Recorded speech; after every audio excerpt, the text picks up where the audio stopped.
সামর্থ্যবান যারা তারাই ক্ষমা পাবে, আর যাদের কোনো জিজ্ঞাসাকারী নেই তারা জাহান্নামে যাবে এমনটি নয়। আল্লাহর রহমত অনেক বড়।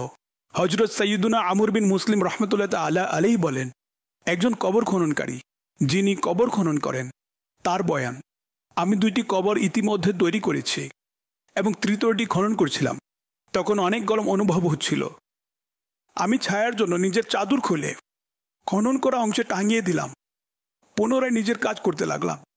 সেই মুহূর্তে অর্থাৎ সেই সময় ডোরা কাটা সাদা ঘোড়ায় চড়ে 2 জন ব্যক্তি এলো এবং প্রথম কবরে এসে দাঁড়ালো। তাদের মধ্য হতে একজন অপরজনকে বলতে লাগলো, লেখো।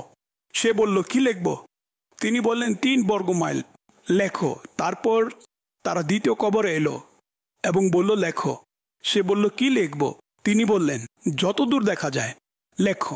অতঃপর সেই কবরে এলো যে কবর আমি ছিলাম। সে আবার বলল, লেখো। জিজ্ঞাসা করলো, কি লিখব? সে বলল, 1.5 বিঘত লেখো।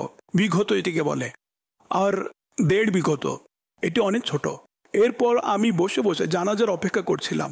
তখন কিছু সংখ্যক মানুষ একটি জানাজা নিয়ে এলো এবং প্রথম কবরের পাশে এসে দাঁড়ালো। আমি জিজ্ঞাসা করলাম, এটি কার লাশ? আমাকে বলা হলো এটি পানি ভর্তিকারী ব্যক্তির, অর্থাৎ সন্তান সন্ততিপূর্ণ ব্যক্তি ছিল। এই ব্যক্তি মৃত্যুর সময় কিছু রেখে যায়নি। এজন্য আমরা কিছু দিরহাম অর্থাৎ কিছু কালেকশন করে টাকা জমা করেছি।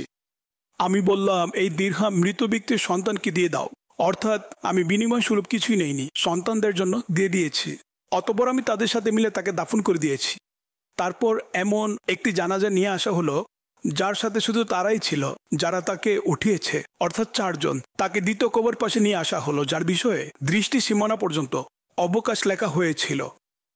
আমার জিজ্ঞাসার কারণে তারা বলল, তিনি একজন মুসাফির ছিলেন যিনি সফর অবস্থায় নিজের ঘোড়ার উপর ইন্তেকাল করেছিলেন এবং তার কাছে কিছুই ছিল না।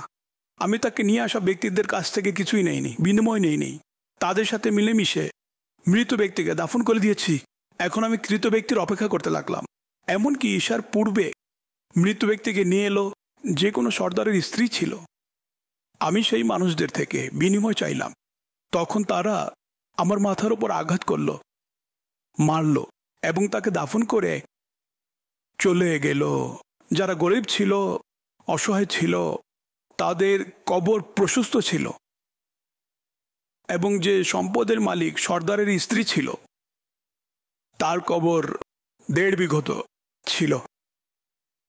এবং তারা কেমন অত্যাচারী ছিল যে তাকে বিনিময় দেয়নি, বরং চাওয়ার কারণে মেরেছে। আল্লাহ পাকের গোপন পরিকল্পনা কীরকম আমি এর জন্য আরজ করছি, যাতে করে কোনো জানাজা যদি ভিড় হয় তাহলে চূড়ান্ত নয় যে তিনি আল্লাহর প্রিয় বান্দা। ভিড় তো সাধারণত হয়েই থাকে। গরিবের জানাজায় কম হয়ে থাকে, ধনীর জানাজায় ভিড় বেশি হয়ে থাকে। বাস্তবতা আল্লাহ তাআলার রহমতে ক্ষমা পাবে, মুক্তি পাবে।